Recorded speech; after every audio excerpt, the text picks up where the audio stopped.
آج کل پاکستان کی کرکٹ میں ایک عجیب سا ٹرینڈ چل پڑا ہے جس کو آپ ٹیم سے نکالیں وہ زو مانی ٹویٹ کر دیتا ہے، کبھی کچھ کہہ دیتا ہے، کبھی ریئیکشن دیتا ہے، کبھی اگر اس کی بیٹنگ آرڈر چینج کر دیا جائے تب بھی ریئیکشن دیتا ہے۔ تو مجھے سمجھ نہیں آتی ہے کہ پاکستان کے کھلاڑیوں کو آخر کیا ہو گیا ہے۔ اب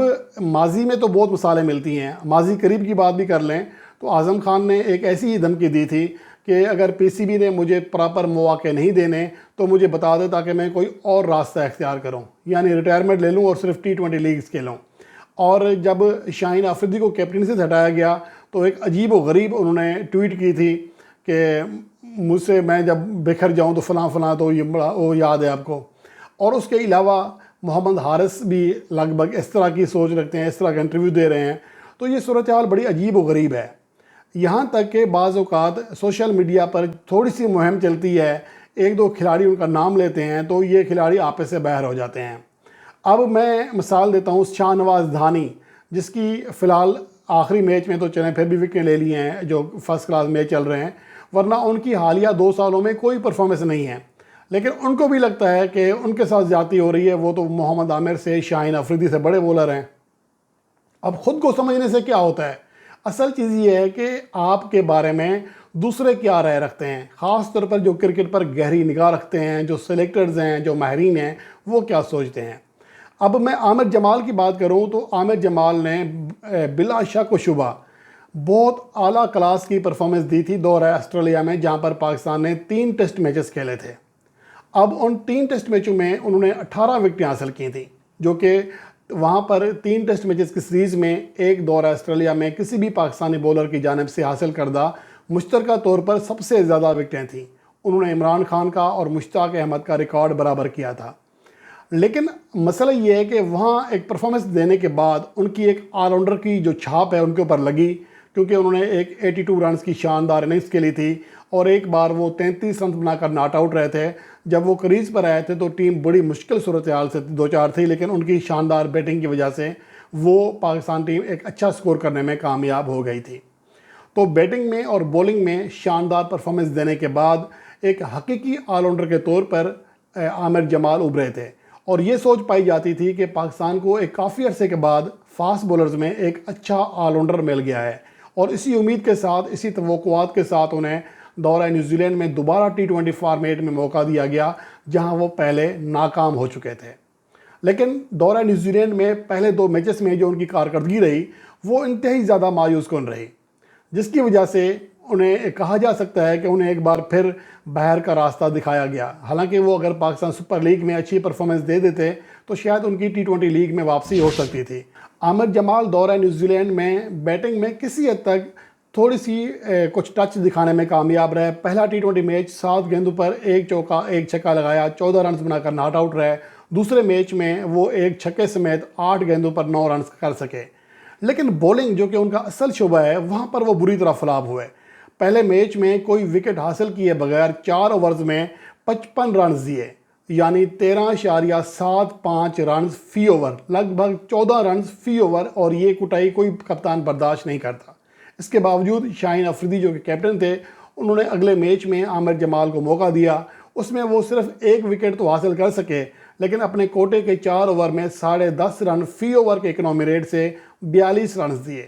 اور ان کی بولنگ میں کہیں بھی نہیں لگ رہا تھا کہ وہ T20 فارمیٹ کے اعتبار سے خود کو ایڈجسٹ کر پا رہے ہیں یا یہاں کی صلاحیت کے مطابق بولنگ کر پا رہے ہیں، کیونکہ ان کے سامنے رنز بآسانی بن رہے تھے۔ تو اس کے بعد صورتحال یہ ہوئی کہ پاکستان سپر لیگ میں بھی عامر جمال بولنگ پرفارمنس نہ دے سکے۔ 8 میچوں میں صرف 5 وکٹیں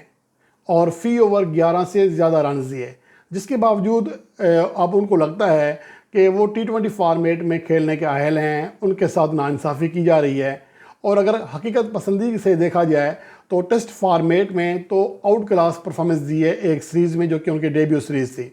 لیکن T20 فارمیٹ میں ان کی کارکردگی اچھی نہیں رہی ہے۔ میں یہاں آپ کے سامنے تھوڑے سٹیٹس دیتا ہوں کہ 6 T20 میچز کھیلے ہیں، صرف 2 وکٹیں حاصل کی ہیں،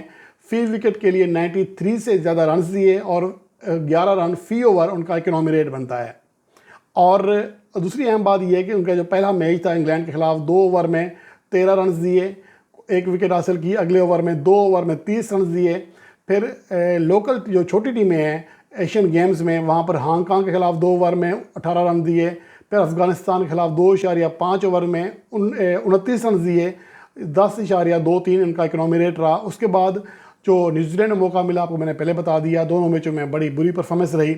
اور اس کے علاوہ پی ایس ایل میں بھی وہ کامیاب نہ ہو سکے۔ تو یہ ساری چیزیں ہیں جس کی وجہ سے کہا جا سکتا ہے کہ عامر جمال T20 فارمیٹ میں خود کو منوانے میں کامیاب نہیں ہو سکے ہیں۔ اب مسئلہ یہ ہے کہ عامر جمال اس بات کو دل پر لے گئے ہیں کہ انہیں آئرلینڈ اور انگلینڈ کے ٹور میں شامل کیوں نہیں کیا گیا۔ تو انہوں نے جو اب ان کی پہلی انگلش کاؤنٹی چیمپئن شپ میں ان کا پہلا میچ تھا، جس میں بیٹ سے انہوں نے 40 رنز کیے، اور دونوں اننگز میں ابھی تک کوئی وکٹ حاصل نہیں کر سکے، یعنی اپنے اصل شعبے میں وہ وہاں پر بھی فلاپ ہیں، جو کہ ریڈ بال میں عموماً کامیاب کہے جاتے ہیں، اور دورہ آسٹریلیا میں وہ کامیاب ہوئے تھے تو ریڈ بال سے، یعنی ٹیسٹ فارمیٹ میں کامیاب ہوئے تھے، لیکن انگلش کاؤنٹی میں ابھی 2 اننگز میں وہ کوئی وکٹ حاصل نہیں کر سکے۔ 40 رنز کی جب اننگز کھیلی تو اس کی ہائی لائٹ شیئر کرتے ہوئے انہوں نے ایک ابہام کے ساتھ ایک ٹویٹ کی، انسٹاگرام پہ سٹوری شیئر کی۔ اس میں لکھا، چیزیں ہمیشہ وہی نہیں ہوتی ہیں جو کہ نظر آ رہی ہوتی ہیں، اور پہلی زہری شکل سے بہت سے لوگ دھوکہ کھا جاتے ہیں، اور اس کے ساتھ ساتھ ایک ایموجی بھی لگایا جس پہ منہ پر انگلی لگائی گئی۔ کس کو کہنا چاہ رہے تھے؟ مجھے عام جو شائقین کرکٹ ہیں، جو میڈیا ہے، وہ یہی سمجھا ہے کہ وہ یہ چیز بابر اعظم کو کہہ رہے ہیں، کہ کیونکہ بابر اعظم نے پریس کانفرنس میں کہا تھا جب پاکستان کے اسکواڈ کا اعلان ہوا تھا تو آئرلینڈ جانے سے پہلے، کہ جب عامر جمال کے حوالے سے ان سے سوال کیا گیا تھا تو ان کا یہ کہنا تھا کہ عامر جمال ایک باصلاحیت بولر ہے، ٹیسٹ فارمیٹ میں اس کی کارکردگی اچھی ہے، لیکن ٹیسٹ فارمیٹ کو آپ T20 فارمیٹ کے ساتھ نہیں نتھی کر سکتے، وہ ایک الگ کلاس ہے، یہ الگ ہے، اور اس کے باوجود انہیں مواقع ملے، لیکن بدقسمتی سے وہ T20 فارمیٹ میں خود کو منوا نہیں سکے، اور وہ جو نہیں منوایا اس کی وضاحت، ان کی تفصیل میں نے آپ کو پہلے سے بتا دی ہے۔ اب یہاں پر سوال یہ پیدا ہوتا ہے کہ پھر کیا وجہ ہے کہ عامر جمال اور یا دوسرے لوگ اس طرح کا ریئیکشن دے رہے ہیں؟ کچھ ایسے کھلاڑی ہیں سابق جو کہ تجزیے کرتے ہیں، اب ان کو اتنی معلومات نہیں ہوتی ہیں کہ وہ کس کارکردگی کی بنیاد پر، اب باسط علی ہیں، تنویر ہیں، اور سلمان بٹ ہیں، تو بہت سارے ایسے کھلاڑی ہیں، عامر جمال اتنی ہائی کلاس پرفارمنس کے باوجود کیسے ڈراپ ہو گیا؟ یار کون سی پرفارمنس ہے؟ اگر پی ایس ایل میں 8 میچوں میں 5 وکٹیں ایک بندہ لیتا ہے، فی اوور لگ بھگ 9.5 رنز دیتا ہے، فی وکٹ کے لیے 46 رنز دیتا ہے، تو یہ کارکردگی کیسے ہے؟ ایک وہ بولر جس نے 14 وکٹیں حاصل کی ہیں، Hasan Ali, P S L میں، آپ اس کے اوپر تنقید کر رہے ہیں کہ اس کو کیوں لائے، اور جس نے 5 وکٹیں حاصل کی ہیں اس کو کیوں نہیں کھلایا؟ جہاں تک بیٹنگ پرفارمنس کی بات ہے تو ابھی تک وہ دیکھا جائے تو پی ایس ایل میں ایک ہی بڑی اننگز کھیلے تھے، اوورال ان کی کارکردگی میں تسلسل نہیں تھا، لیکن اصل چیز جو مین شعبہ ہے ان کا بولنگ، اس کے اوپر بات کی جائے تو میرے خیال میں T20 فارمیٹ میں ابھی تک وہ خود کو نہیں منوا سکے۔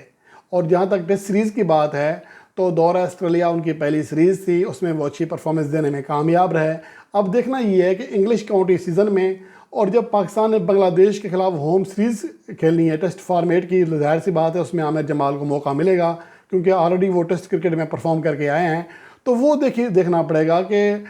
کیا جو سیریز کھیلی ہے دورہ آسٹریلیا، صرف ایک سیریز کی کارکردگی کی بنیاد پر ہم کیا یہ کہہ سکتے ہیں کہ T20 فارمیٹ میں بھی، ون ڈے فارمیٹ میں بھی انہیں موقع دیا جائے؟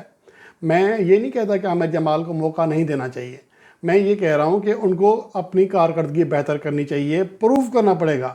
پاکستان سپر لیگ میں پروف کریں، پاکستان کے ڈومیسٹک کرکٹ میں پروف کریں، پھر جا کر بندہ بات کرتا ہے یار اس کی کارکردگی اچھی ہے۔ جب کارکردگی اچھی نہیں ہے، ذاتی پسند اور ناپسند کی بنیاد پر اگر آپ نے یہ کہنا ہے کہ یہ اچھا ہے وہ اچھا نہیں ہے، تو میرے خیال میں اس طرح کبھی بھی کام نہیں چلتا۔ اب تک کے لیے اتنا ہی، آنے والی ویڈیو میں کسی نئے ٹاپک کے ساتھ آپ کی خدمت میں حاضر ہوں گا، تب تک کے لیے اللہ نگہبان۔